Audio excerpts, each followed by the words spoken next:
नमस्ते दोस्तों, मैं civil engineer and vastu consultant Umesh Patil आपका हमारे चैनल पर हार्दिक स्वागत करता हूं। आज हम जानने वाले हैं बेडरूम के बारे में। तो चलिए चलते हैं। लगभग मैं इसमें 12 तर्क देने वाला हूँ आपको कि ईशान्य वास्तु अनुसार बेडरूम क्यों अलाउड नहीं है। तो जानते हैं पहले डायरेक्शन के बारे में। तो east, west, north and south. हम नॉर्थ हमेशा ऊपर ही कंसिडर करते हैं, तो उसके हिसाब से ही चलेंगे ताकि आपको समझने में आसानी हो जाए। हम जो भी डिस्कशन करने वाले हैं वो पीपीटी के हिसाब से ही करेंगे ताकि आपको जो है समझने में बहुत ही आसानी हो। तो जो नॉर्थ एंड ईस्ट का कोना है उसे ईशान कोना कहा जाता है वास्तुशास्त्र के अंदर। दो मुख्य दिशाओं की उपदिशा कहते हैं। अगर हम डिग्री वाइज भी ले इसको तो नॉर्थ 0 डिग्री या फिर 360 डिग्री कह सकते हैं आप। जो नॉर्थ ईस्ट है वो 45 डिग्री पे आता है, जो ईस्ट है वो 90 डिग्री पे आता है। तो इसे ईशान कोना कहा गया है। उसके बाद अगर देखें हम तो हमें वास्तु पुरुष की जो पोजीशन उसको भी समझना बहुत ही इंपॉर्टेंट है, क्योंकि हम अगर वास्तु पुरुष की पोजीशन हमारे प्लॉट के अंदर अच्छे से समझ जाते हैं तो वास्तुशास्त्र को समझ लेना बहुत ही आसान हो जाता है हमें। यहाँ पे मैंने और डीपली कुछ हिंदी में भी टाइप करके रखा है पीपीटी में। तो एक हमारा एक प्लॉट ले लिया हमने लगभग, ठीक है, एक स्क्वायर या फिर थोड़ा बहुत आयताकार आप कह सकते हैं इसको। इसमें मैंने वास्तु पुरुष की पोजीशन फिट की है, ठीक है। जो हमारे ऊपर है उसे उत्तर नॉर्थ कहते हैं हम। उसके बाद में ईस्ट और ईशान में अगर देखें हम तो वास्तु पुरुष का सिर है। अगर हम ग्रंथों के हिसाब से भी चले तो वास्तु का जो ग्रंथ है विश्वकर्मा प्रकाश, उसमें क्लियरली मेंशन किया गया है ईशान्य देवता गृह पूर्व से स्नान मंदिरम। तो ईशान्य क्या हो? ईशान्य पूजा हम रख सकते हैं, ठीक है। ईशान्य क्या हो? ईशान्य पूजा रूम का स्थान होना चाहिए, ऐसा वास्तु प्रकाशित ग्रंथों में कहा गया है। और आगे चले हम अगर देखें, यहाँ पे अगर वास्तु पुरुष का सिर है, अगर सिर है इसका मतलब क्या है? बहुत ही ठंडी दिशा मानी गई है। अगर हम आयुर्वेदिक में भी जाएं तो आयुर्वेद भी कहता है कि जो पैर है वो गर्म होने चाहिए, जो पेट है वो नरम होना चाहिए, और दिमाग अगर सिर कहे तो वो ठंडा होना चाहिए। तो ऐसा कहा जाता है कि पेट गर्म, पेट नरम और सिर ठंडा। तो जो हमारा हेड है वहाँ पे लगभग 7 ओपनिंग्स है। जो हमारी होल बॉडी है उसमें टोटल 9 ओपनिंग दिए गए हैं। उसमें से 7 ओपनिंग जो हम लोगों को दिखाते हैं, जो कभी ढककर नहीं रखते हम, जो भी हमारे जो आर्टिफिशियल स्किन हम लगा के घूमते हैं, है ना, आर्टिफिशियल स्किन ही है लगभग। तो हम जो आर्टिफिशियल स्किन लगा के घूमते हैं उसके ऊपर हमारी 7 ओपनिंग्स है। 2 कान है, 2 नासा छिद्र है, 2 आंखें है, 1 मुंह है। तो लगभग वास्तु पुरुष की जो 7 ओपनिंग्स है वो ईशान में दी गई है। इसलिए जो अगर हम ईशान में रखना चाहें तो पूजा के लिए सबसे अच्छा स्थान कहा गया है। अगर हम आगे इसको संभालना चाहे तो लगभग ये अंधेरे का खात्मा और उजाले की शुरुआत। अगर हम हमारा प्लॉट ले और उसके 2 डिवाइडेशन कर दे, जो पूरब है लगभग सन ईशान से, अभी गर्मियों में अगर देखें तो लगभग पूरा से 30 डिग्री उत्तर में हमारा जो सन है वो जाता है। तो यहाँ पे लगभग अंधेरे का अंत और प्रकाश की शुरुआत भी कह सकते हैं। तो ये जो दिशा है ये बहुत ही ठंडी दिशा होती है, क्योंकि अगर हम नॉर्थ से देखें तो जो मैग्नेटिक रेडिएशन है वो आती है, और जो ईस्ट से देखें तो सोलर रेडिएशन आती है, और इसकी तीव्रता है जो बहुत ईशान में ज्यादा होती है। इसके कारण यहाँ पे बेडरूम मना किया गया है। अभी और आगे समझना चाहे तो एक लगभग मैंने प्लॉट ले लिया, उसके अंदर 3x3 की ग्रिड जो है मैंने सेट कर दी। इसको जो कहते हैं उसे पीठ वास्तु कहा जाता है। ये जो 3x3 ग्रिड है इसको पीठ वास्तु कहा जाता है। और पीठ वास्तु के अंदर में अगर एक लाइन और खींच दूं तो हमारा जो ईस्ट है वो पूरा लाइट एरिया हो गया, और जो हमारा नॉर्थ है, नॉर्थ वेस्ट और वेस्ट, ये हमारा डार्क साइड एरिया हो गया। तो जो सूर्य है वो पूरब से उगता है और पश्चिम में ढक जाता है, ठीक है।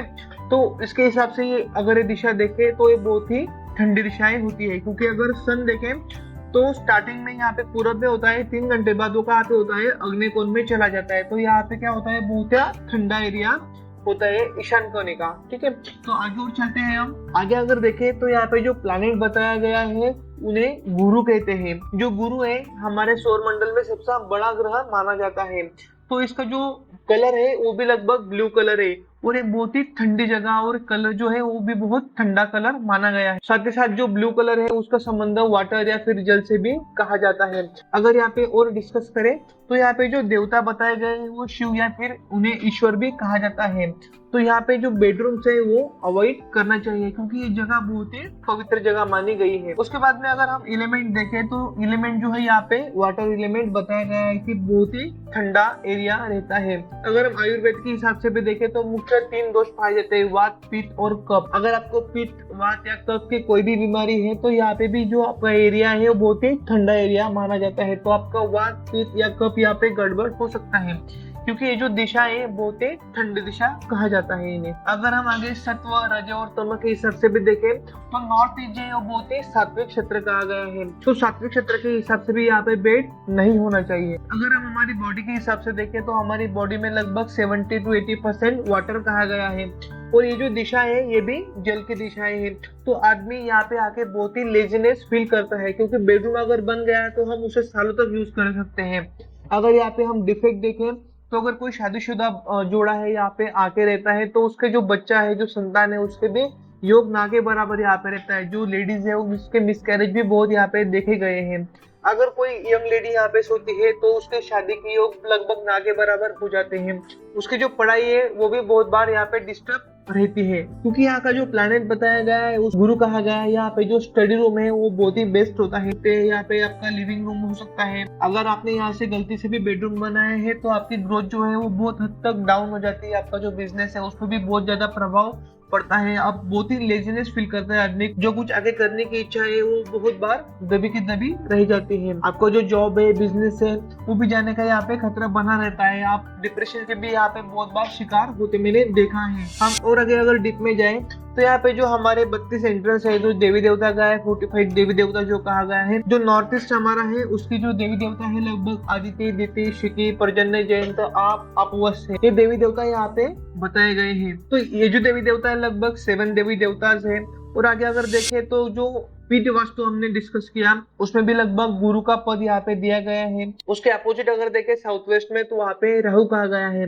राहु जो है इसका मुख यहाँ पे है। उसकी जो परमानेंट पीठ है वो वहाँ साउथ ईस्ट में है। और उसके अगर पूछ देखे तो नॉर्थ ईस्ट में उसकी पूछ बताई गई है। अगर आप इनकेस यहाँ पे बेडरूम है और बेडरूम में सोते हैं तो इनडायरेक्टली आप जो है वो राहु के पूछ पर सो रहे हैं। तो बहुत बार क्या होता है, ये जो राहु है यहाँ पे आप नहीं सोते हैं तो इसलिए इसका जो इम्पैक्ट है आपके जीवन पर धीरे धीरे बढ़ता है और आप डाउनफॉल की तरफ जाते जाते हैं। तो इस वीडियो के अंदर मैंने बहुत से आपको लॉजिक्स बताए हैं। आने वाले और वीडियो में हम बात करेंगे पूजा रूम के बारे में।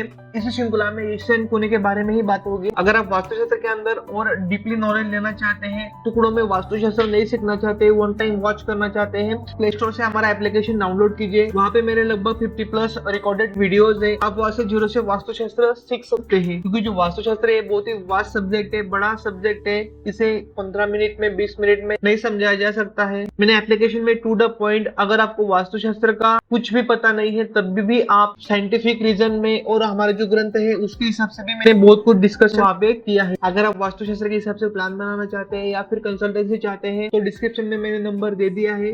और हाँ, अगर आप कंसल्टेंसी लेना भी चाहते हैं तो आपको जो हमारे एप्लीकेशन पे वीडियोज है वो वॉच करना 99% कंपलसरी मैंने कर दिया है क्योंकि जो भी क्लाइंट है उसको वास्तुशास्त्र के बारे में पता होना चाहिए। अगर आप रिनोवेशन करना चाहते हैं, रेक्टिफिकेशन करना चाहते हैं तो आप खुद अंडरस्टैंड कीजिए।